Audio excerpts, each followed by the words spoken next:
The grand ballroom of the Whitmore estate buzzed with the quiet conversations of high society as Vivian Sterling adjusted her designer wedding gown for the third time. At 32, she had built her reputation on marrying well, and today represented the culmination of 2 years of careful planning. Her red hair was styled in elaborate curls beneath a crystal tiara, and her strapless silk dress had cost more than most people earned in a year. Across the ornate room, her groom, David Matthews, stood quietly in his simple gray suit, watching the pre-ceremony gathering with an expression she had learned to recognize as discomfort.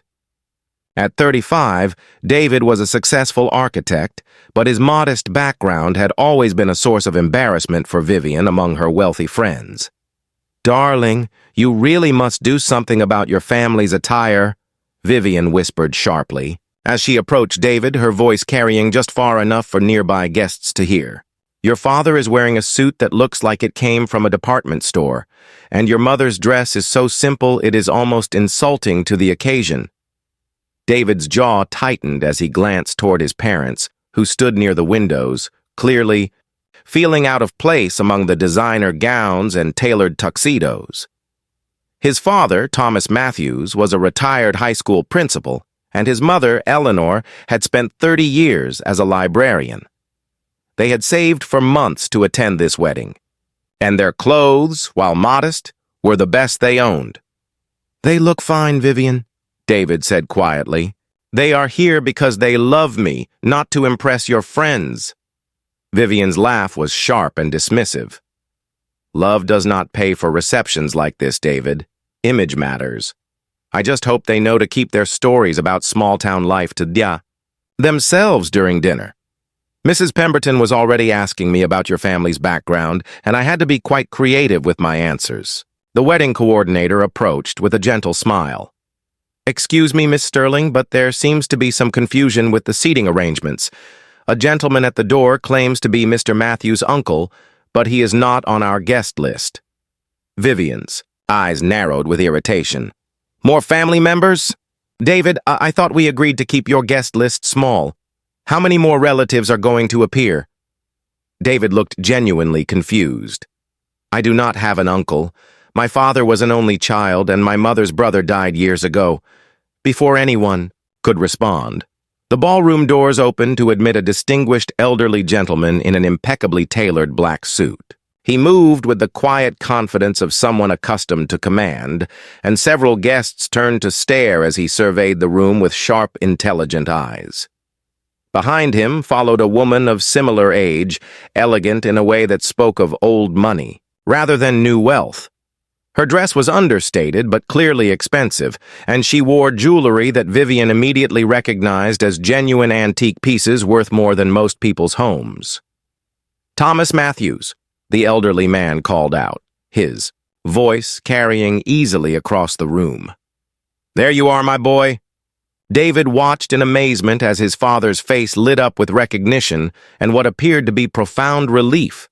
Thomas hurried across the room, and to everyone's surprise, embraced the stranger warmly. "Uncle Robert," Thomas said, his voice thick with emotion. "I cannot believe you came.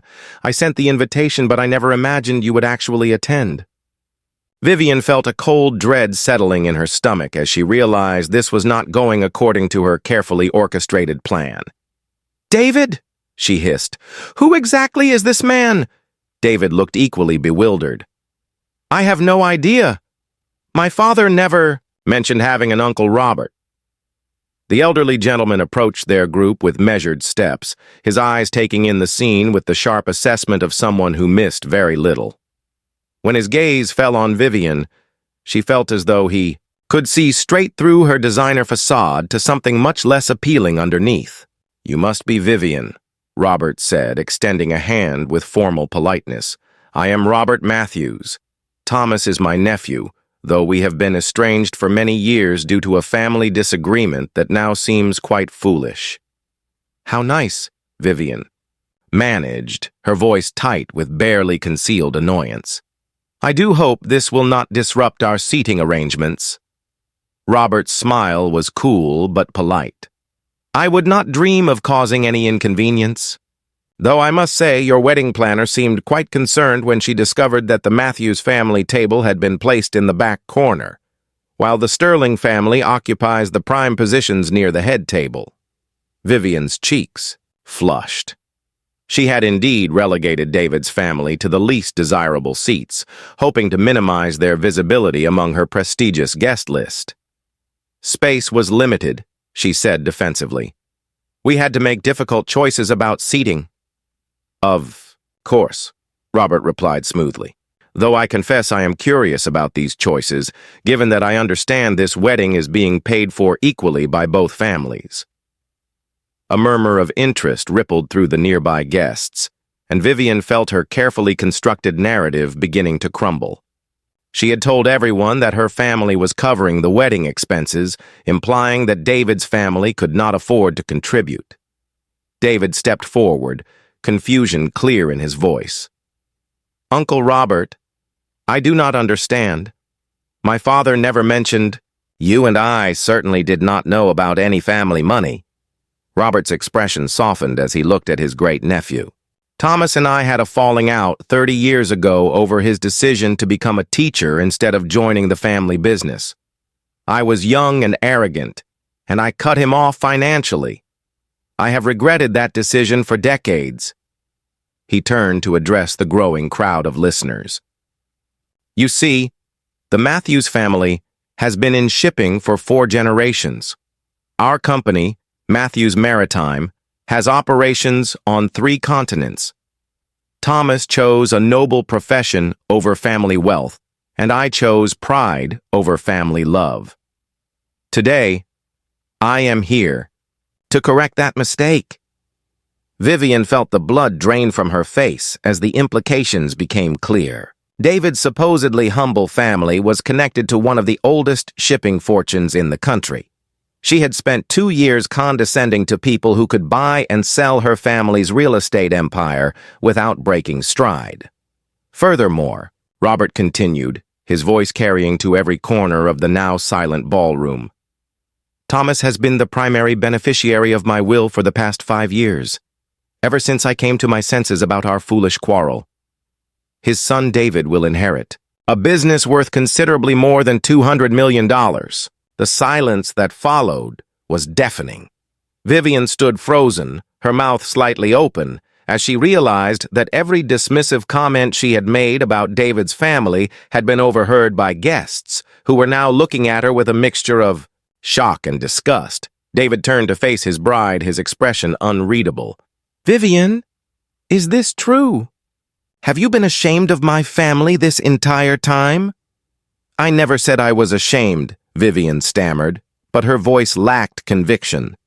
You told Mrs. Pemberton that my parents were simple people who would not understand sophisticated conversation, David said quietly. You seated them in the back of their own son's wedding. You have spent 2 years treating them like an embarrassment.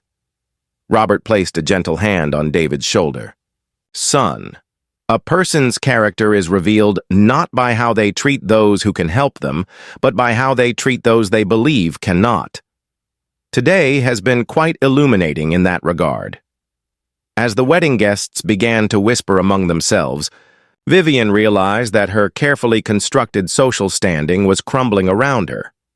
The woman who had built her life on marrying up had just discovered that she was actually marrying down in terms of character, and that all her social climbing had been built on a foundation of ignorance and prejudice. David looked at his bride for a long moment, then slowly shook his head. I think we need to have a serious conversation about what kind of marriage we would really have, and whether you are marrying me or the version of me that you have created in your mind. Sometimes the most expensive lessons in life come dressed in wedding gowns and arrive at the altar where the truth can no longer be hidden behind carefully constructed facades.